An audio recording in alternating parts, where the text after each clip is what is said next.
aos pés da tua cruz. Desejo ser lavado. Em primeiro lugar, eu gostaria de dizer que minha palestra não é de motivação, é de divulgação científica.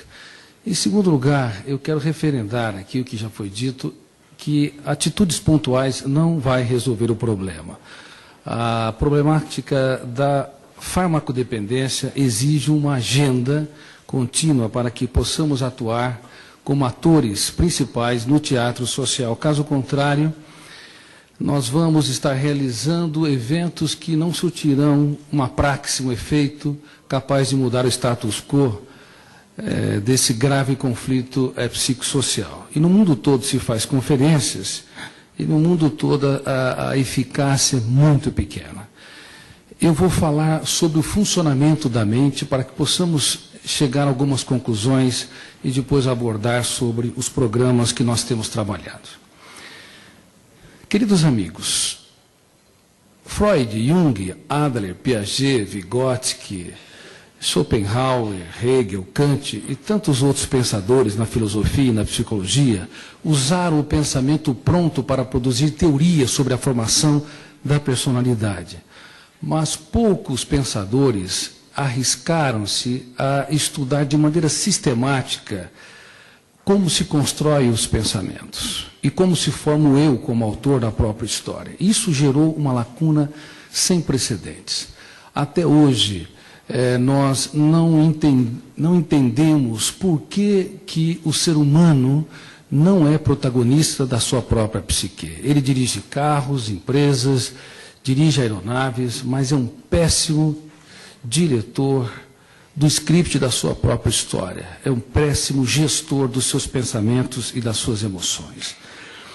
E o fato de nós não termos estudado no passado o processo de construção de pensamentos e o processo de formação de pensadores, bem como os papéis consciente e inconsciente da memória, não estabelecemos ferramentas para que o eu, como diretor do script, fosse maduro, inteligente, altruísta, solidário, tivesse um caso de amor com a própria vida. Isso gerou uma educação superficial. Os professores, sem dúvida nenhuma, são os profissionais mais importantes da sociedade, na minha opinião. Mas o sistema educacional está doente, formando pessoas doentes para uma sociedade doente. Nós estudamos milhões de dados da pré-escola à pós-graduação sobre o mundo em que nós estamos, do pequeno átomo ao imenso espaço. Mas sabemos muito pouco sobre quem somos, como nos tornamos homo sapiens, quais são as janelas na memória que nos escravizam e nos aprisionam no único lugar que deveríamos ser livres. É sobre esse assunto que eu vou falar aqui. Eu tive o privilégio, falo isso com muita humildade, de desenvolver uma das poucas teorias mundiais que estuda o processo de construção de pensamento e o processo de construção do eu como protagonista da nossa própria história. E em cima dessa teoria, que reitero com muita humildade, novamente eu falo, que é estudada a nível de mestrado e doutorado em algumas universidades fora do país, que vai se pautar a minha preleção. Em primeiro lugar, elementos básicos da nossa psique, tão básicos como andar, como se nutrir, não foram analisados. Nos computadores, você e eu somos deuses. Nós arquivamos o que queremos, quando queremos, na hora que queremos. No córtex cerebral, somos deuses quanto ao registro das informações? O que vocês acham? É uma questão fundamental. Na verdade, o registro na memória não depende do eu, da vontade consciente. Depende de um fenômeno que eu chamo de RAM, registro automático da memória. Poderiam repetir, por favor? O registro é automático. Se você detesta alguém e quer varrê-lo da sua história, tenha certeza, ele vai dormir com você e estragar o seu sono. Porque o registro é automático. Parece tão simples, mas isso não foi incorporado na psicologia, agora que está sendo incorporado. Pessoas de todos os níveis, inclusive intelectuais, ao longo da história, usaram mecanismos que nunca funcionaram para fazer a higiene mental, para gerir pensamentos, para administrar a sua memória. Nós excluímos, banimos, rejeitamos, negamos E esses mecanismos reforçam pensamentos perturbadores que queremos eliminar, pessoas que nos ferem, que queremos nos distanciar, frustrações que queremos deletar e assim por diante. Portanto, se você quer viver dias felizes, se os nossos funcionários nas empresas querem viver dias felizes e saudáveis, se as nossas crianças e adolescentes querem desenvolver uma mente livre, tem de entender essa limitação. O registro não depende do eu. E tudo que está registrado não pode ser mais deletado. Esse é outro fenômeno fundamental, básico e que não foi estudado. Nos computadores, novamente, nós somos Deus. Nós deletamos o que bem entendemos na hora que queremos. No córtex cerebral, isso é impossível. Ninguém consegue deletar os seus medos ou fobias, ninguém consegue apagar as suas obsessões, os seus traumas, as suas privações e assim por diante. Por isso que o processo psicoterapêutico e psiquiátrico não é cirúrgico. Numa cirurgia, o médico abre a pele, rebate músculos e encontra um tumor e o extirpa. Na memória humana, isso é impossível, a não ser que haja processos mecânicos, como degeneração cerebral, tipo mal de Alzheimer, um acidente vascular cerebral, um tumor cerebral e assim por diante. Caso contrário, o nosso eu não tem habilidade, não tem ferramental para desarquivar, para destruir, para anular os seus traumas, os seus conflitos incorporados ao longo da própria história. Terceiro ponto fundamental. Nós achávamos que o eu pensa o que quer, quando quer. Ou seja, eu tenho liberdade plena de produzir os meus pensamentos, de construir as minhas ideias, imagens mentais. Isso é uma verdade? Essa é uma outra questão vital, que deveria fazer parte não apenas do processo de desenvolvimento do ensino fundamental, médio, mas também nas universidades, no mestrado e no doutorado. Bom, o eu é o diretor pleno da construção de pensamentos? O que vocês acham? Se vocês estão falando não, vocês estão dizendo que metaforicamente, quando estão dirigindo um carro, não apenas vocês pegam a direção do carro, mas há outros fenômenos inconscientes que pode dirigir esse carro, pegar a direção, virar para a esquerda quando você quer virar para a direita, brecar quando você quer acelerar ou vice-versa. Se vocês estão dizendo isso, indica-se que a mente humana é extremamente complexa. A empresa humana não apenas tem um diretor financeiro, mas tem outras pessoas que podem usurpar o caixa da empresa e levá-la a um processo de falência. Bom, nós somos uma espécie altamente complexa, muito mais complexa do que nós imaginávamos até hoje, e de fato não apenas o eu é o construtor de pensamentos conscientes. Há fenômenos inconscientes que produz pensamentos sem a autorização do eu. Eles são importantes. Um deles eu chamo de gatilho da memória. No exato momento em que eu estou falando, cada gesto, cada palavra, cada verbo conjugado de tempo espacialmente é compreendido porque o gatilho abre milhares de janelas e psicossemanticamente há o processo de interpretação sem autorização do eu. Portanto, sem o gatilho da memória e sem as janelas que se abrem em milésimos de segundos, nós jamais entenderíamos as milhares de imagens, de sons, de palavras, de estímulos no mundo externo. Esse processo não depende do eu, são mecanismos inconscientes. Por exemplo, uma pessoa que tem claustrofobia, que é o medo de lugar fechado. Ele, quando está num ambiente aberto, ele deu uma conferência, trabalhou em equipe de maneira segura. Mas quando entra no elevador, detona o gatilho da memória, que é um fenômeno inconsciente, abre uma janela especial, chamada killer ou traumática, cujo volume de tensão é tão grande que bloqueia milhares de outras janelas e o eu dele, que tem claustrofobia, não consegue encontrar milhões de dados nas janelas que não foram abertas, obviamente. Consequentemente, a sua segurança vai se derreter como gelo no sol do meio-dia. Portanto, pessoas inteligentes e cultas podem viver um acidente emocional gravíssimo num foco de tensão. Se tem claustrofobia ou se tem fobia social, vai ruborizar, ter dificuldade de expressar suas ideias em público ou trabalhar em equipe.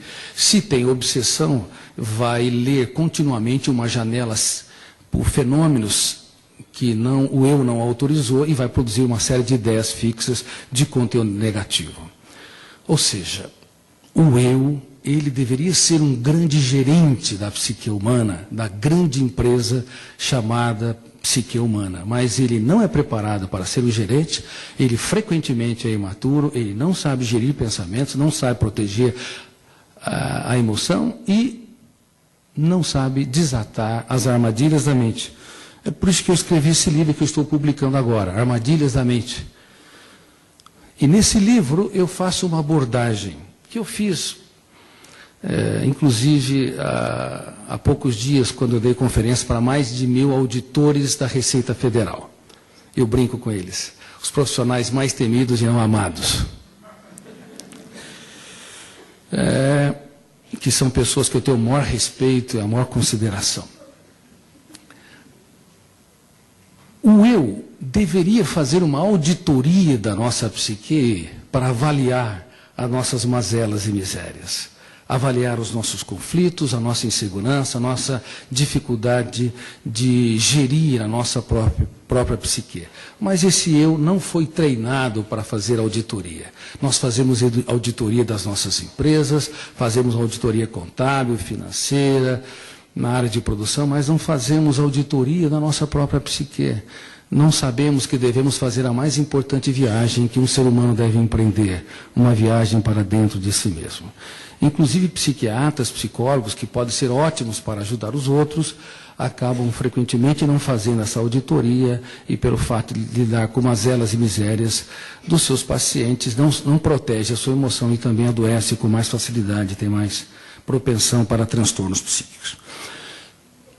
Além do gatilho e das janelas da memória, existe um outro fenômeno chamado autofluxo. Ele lê a memória milhares de vezes, sem autorização do eu.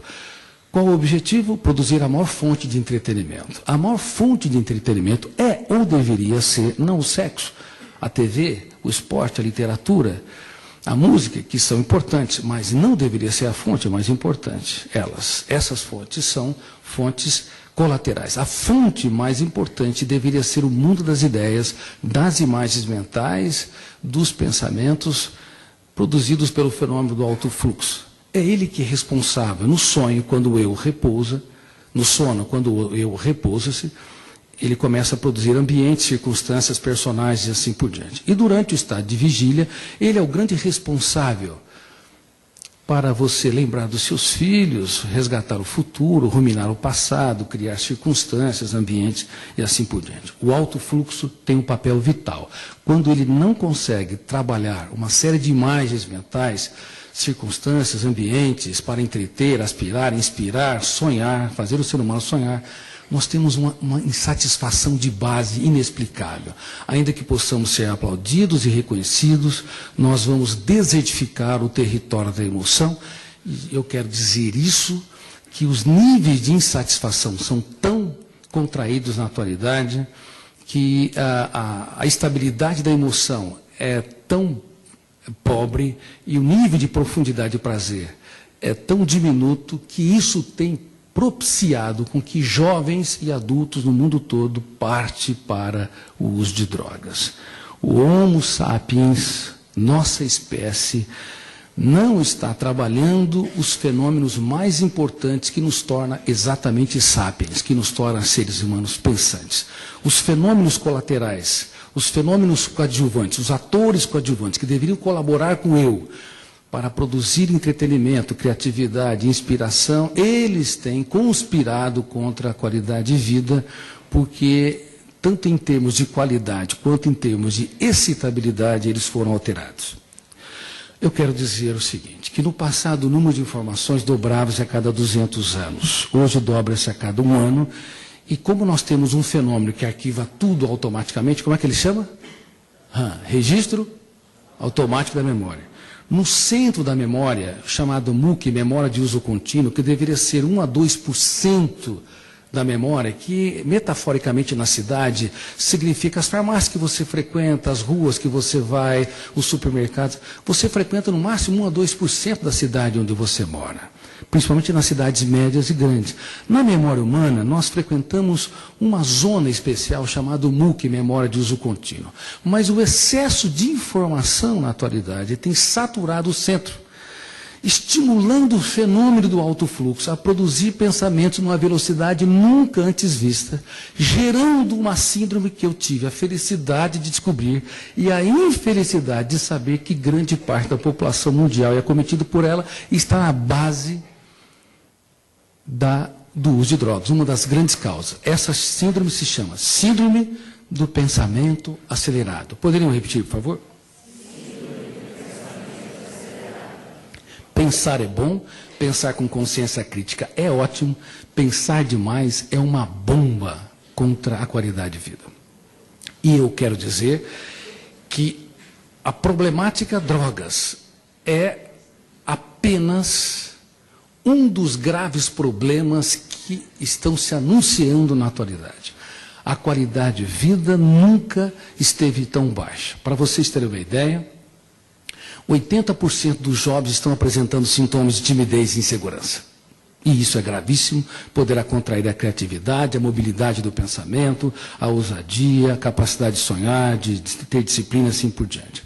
80% dos executivos são despedidos não por falta de competência técnica, mas por falta de habilidades emocionais, o eu como gestor dos pensamentos, resiliência, capacidade de trabalhar perdas e frustrações, assim por diante. Bom, a síndrome do pensamento acelerado, ela está na base de muitos transtornos, não apenas do estresse crônico, doenças psicossomáticas, mas também da farmacodependência e até mesmo de outros transtornos mais graves, como a depressão. 1 bilhão e 400 milhões de pessoas, cedo ou tarde, devem desenvolver o último estágio da dor humana, que é, como eu disse, a depressão. A depressão é o último estágio da dor humana. Infelizmente, o número de pessoas que vão desenvolver ao longo do traçado da sua história é muito grande. E de acordo com o Instituto Social de Pesquisas da Universidade de Michigan, pasmem, uma em cada 2 pessoas desenvolverá um transtorno psiquiátrico, e não apenas depressão. Pânico, ansiedade, farmacodependência, doenças psicossomáticas e assim por diante. Bom, vamos fazer um teste aqui sobre a sua qualidade de vida para vocês entenderem como nós como nós estamos em níveis dramáticos em nossa saúde psíquica, na nossa mente livre, para também projetarmos por que tantas pessoas estão entrando nas armadilhas das drogas. Sejam sinceros aqui, por favor, levante as mãos. Quem é que sofre por antecipação? Bom, agora eu quero perguntar. Sofrer por antecipação é fazer o velório antes do tempo. Quem é que quer fazer o velório antes do tempo? Bom, ninguém. Mas por que sofremos por antecipação? Porque o eu não é um bom gestor psíquico, porque o alto fluxo lê a memória milhares de vezes, devido ao excesso de informação, o excesso de atividade, o excesso de preocupações. Então, nós excitamos um fenômeno que é fundamental, e esse fenômeno, ao invés de colaborar, ele usurpa, controla o diretor financeiro, controla o presidente da empresa chamada mente humana. Outra pergunta, quem é aqui, por favor, cansados? Levante as mãos. Uma plateia de cansados. Tem pessoas tão cansadas que nem conseguem levantar as mãos direito. Parabéns, obrigado pela sinceridade. Vocês são normais, porque o normal na atualidade é ser estressado e tenso e irritadiço. E o anormal é abraçar as árvores, conversar com as flores, viver relaxadamente. Mais um sintoma. Quem tem dores de cabeça? Dores musculares, irritabilidade, baixo limiar à contrariedade. Sejam sinceros, ou déficit de paciência. Eu acho que nós deveríamos abrir um hospital aqui. Mais uma pergunta, e se me responderem coletivamente, eu vou encaminhá-los um mês para no Hotel Fazenda. Pagos pela Federação das Indústrias do Paraná.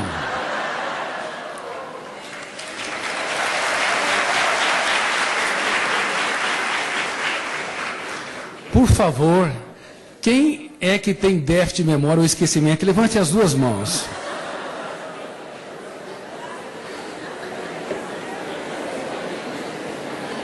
Bom, uma plateia de esquecidos. Para esse esquecimento, não procure o seu médico, porque ele também deve estar esquecido.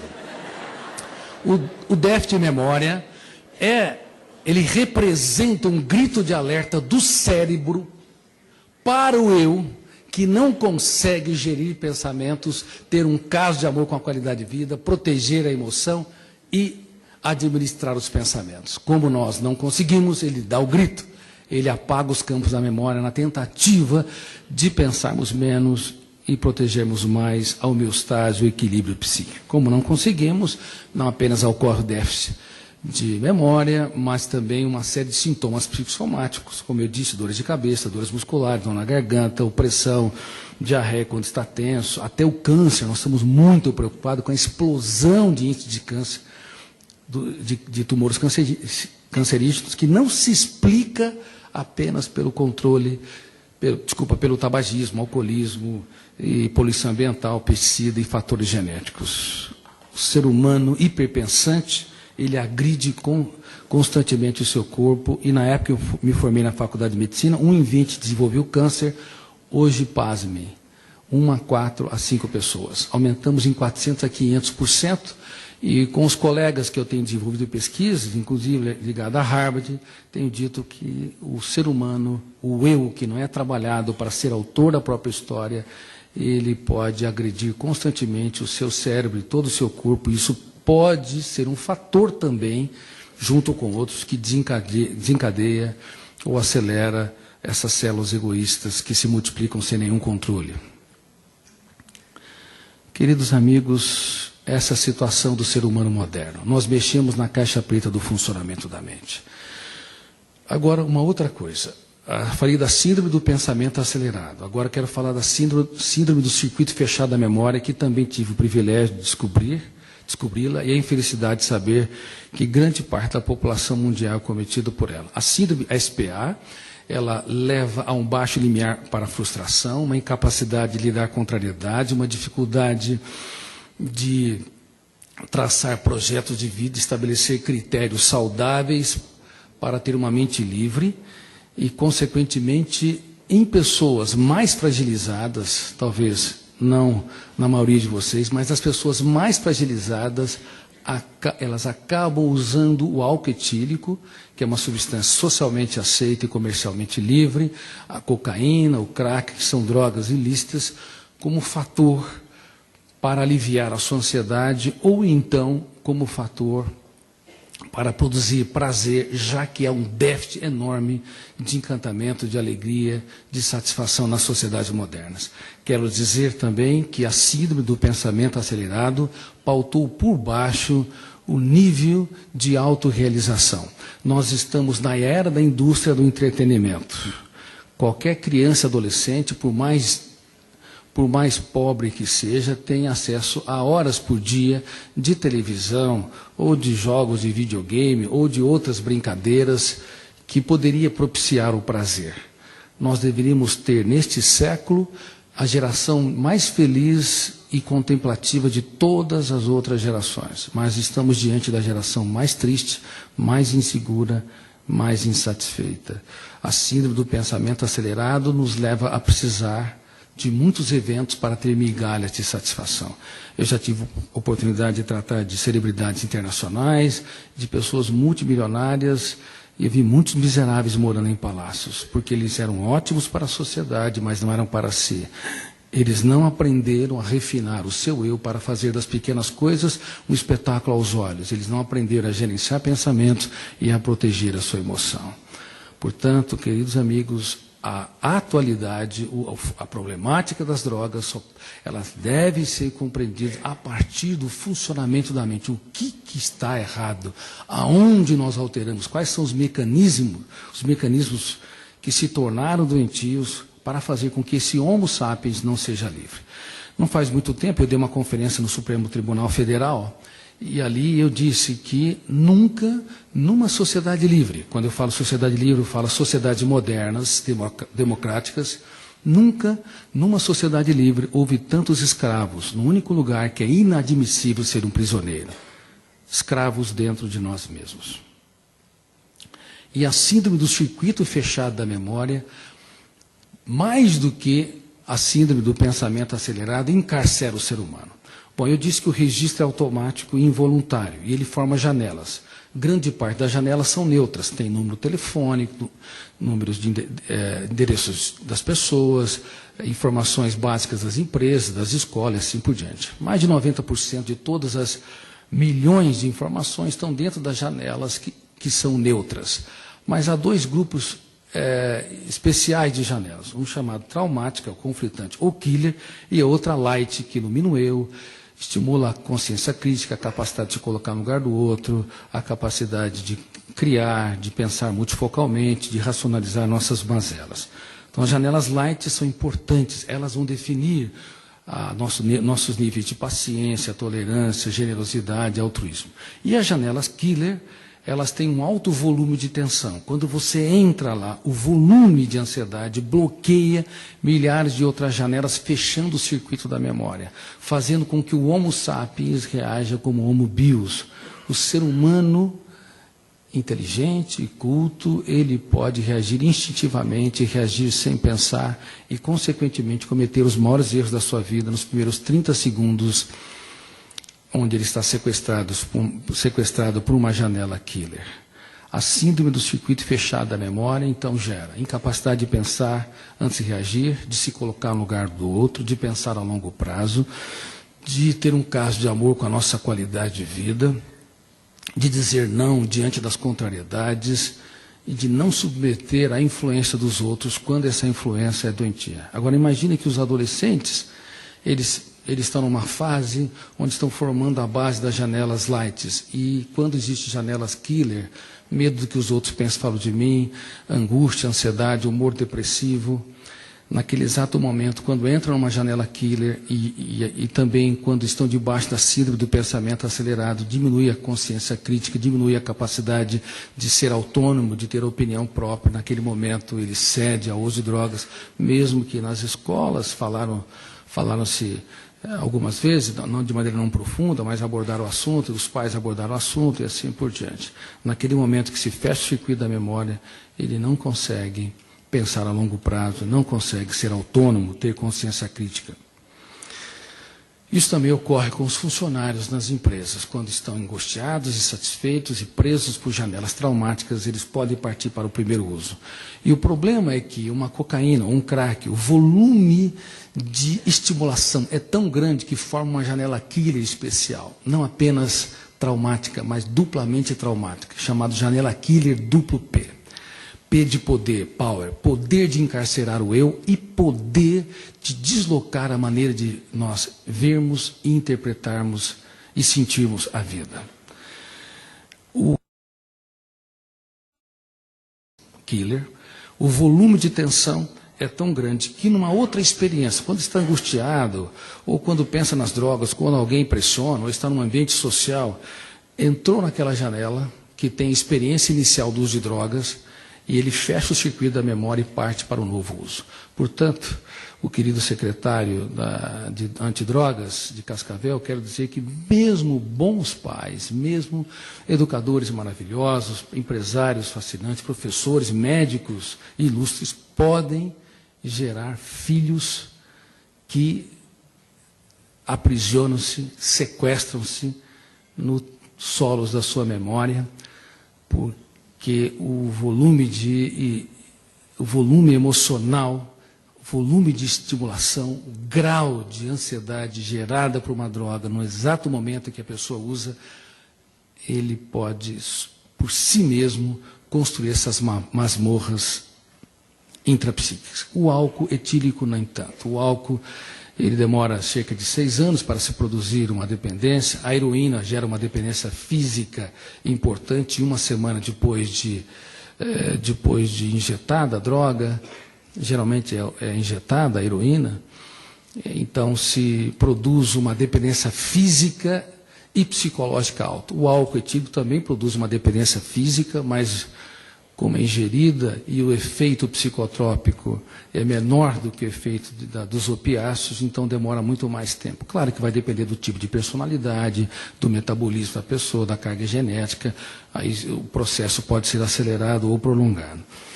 Mas o crack tem um efeito tão grande, tão intenso, que depois de algumas vezes a pessoa já financia essas janelas killer duplo P, encarcerando num único lugar que deveria ser livre.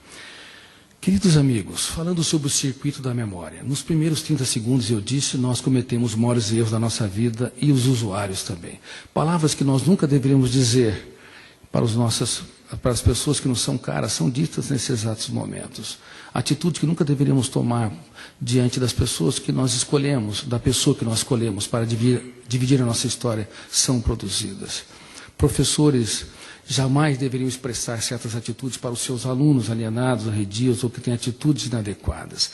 São produzidas nesses momentos. E nesses momentos onde o nosso eu é um escravo, nós pressionamos, aumentamos o tom de voz, criticamos, excluímos, punimos e formamos mais janelas killer no outro, mais janelas traumáticas no outro, consequentemente expandindo os horizontes da dependência. É fundamental que todos os empresários tenham a consciência de que os seus funcionários representam o maior capital das suas empresas. Eles representam a joia da coroa. E deve ter um canal não punitivo, não de estranhamento ou de exclusão, quando as pessoas usam drogas, mas de acolhimento, de generosidade e de altruísmo. Um ser humano é verdadeiramente feliz, estável e profundo emocionalmente quando ele tem coragem para investir na felicidade dos outros. O egoísmo, o egocentrismo e o individualismo nunca foram defesas saudáveis e nunca foram o baluarte das pessoas saudáveis e livres, mas das pessoas doentes. Empresas saudáveis, eu dei palestra não faz muito tempo para 50 empresas psicologicamente saudáveis. Empresas saudáveis são empresas que não têm funcionários que sejam plenamente saudáveis, porque ninguém o é. Haja vista que quase todos vocês estão com 3, 4, 5 sintomas da síndrome do pensamento acelerado. Empresas saudáveis são empresas que investem nos seus funcionários como a joia da coroa, como estrelas vivas no teatro da existência. Empresas que consideram que as suas máquinas, os seus programas de computadores, os seus produtos e seu aporte financeiro nos bancos é o principal capital, elas erraram o alvo. Elas acertaram no trivial e erraram no essencial. Nós precisamos ter um caso de amor com a humanidade. Precisamos ter um caso de amor com a vida, porque a vida é bela e breve como gotas de orvalho, que por instantes aparecem e logo se dissipam aos primeiros raios solares do tempo. Muito obrigado por me ouvirem.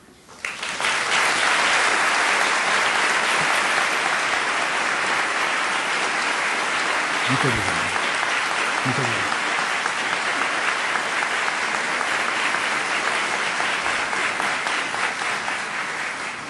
Falando rapidamente agora de 2 grandes projetos. O primeiro projeto chama-se Escola da Inteligência, para entrar na grade curricular das crianças a partir de 6 anos de idade, as funções mais complexas da inteligência, como pensar antes de reagir, expor ou impor as ideias, trabalhar perdas e frustrações, resiliência, gerenciar pensamentos e proteger a emoção.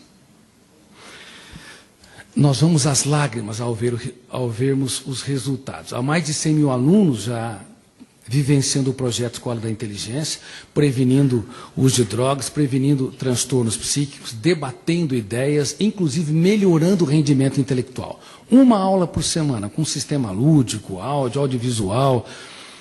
As crianças que não conseguem ter paciência nas escolas, o último lugar que elas querem estar é dentro da sala de aula, porque uma criança de 7 anos de idade tem mais informação do que o imperador romano tinha quando dominava o mundo no auge de Roma, então está super estressado, e o professor, com toda aquela metodologia tradicional, não consegue mais encantá-los. eles não veem a hora de chegar à aula da Escola da Inteligência. Crianças, pré-adolescentes e adolescentes.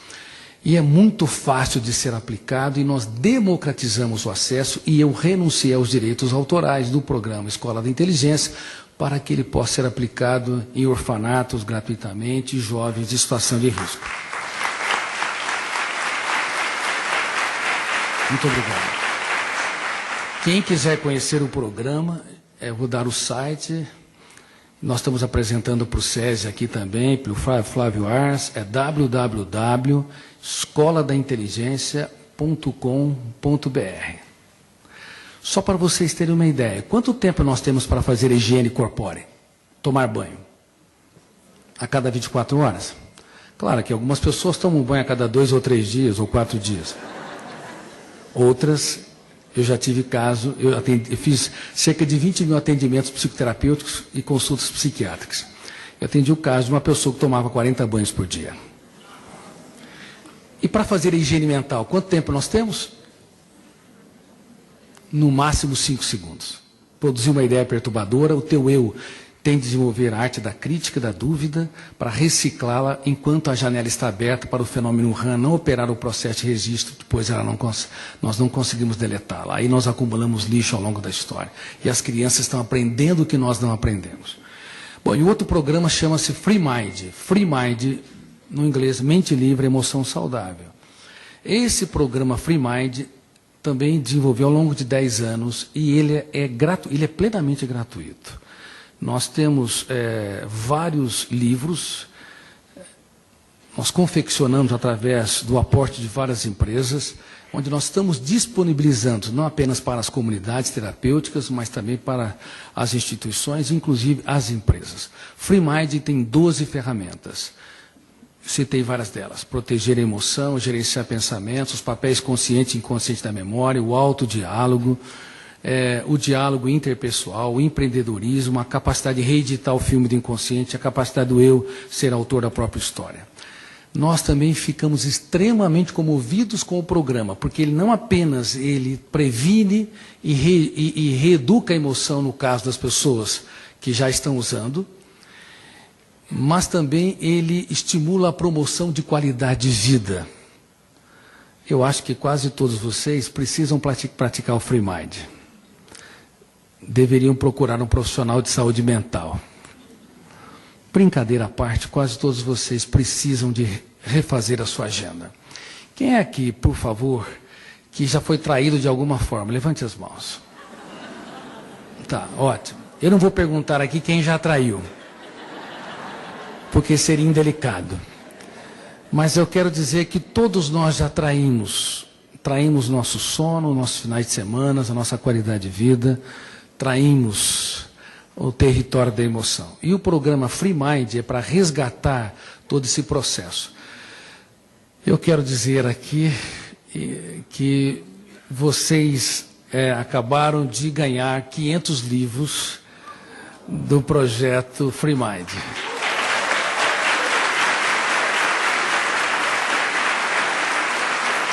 E vocês reúnem grupo de 10, 15 e praticam o programa, é todo auto-aplicável, não precisa de ser um especialista em psicologia, ou psicopedagogia, ou sociologia, mesmo pessoas que não têm experiência na área, podem trabalhar em grupo, fazer a dinâmica e estudar cada ferramenta uma vez por semana durante 2 horas.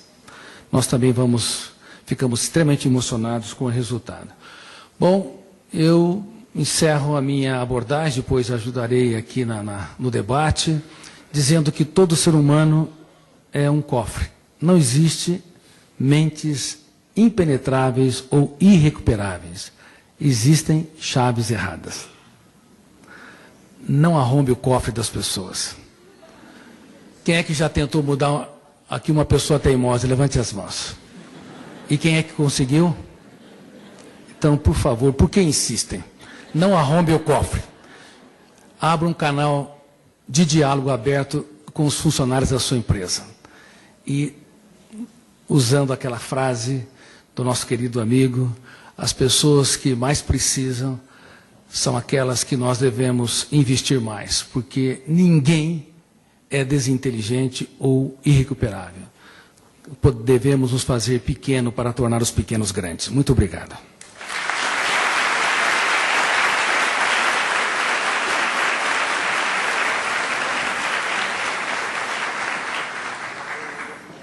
Ponho-me aos pés da tua cruz. Desejo ser lavado por teu sangue e ver sair das tuas chagas sangue redentor, tocar as minhas dores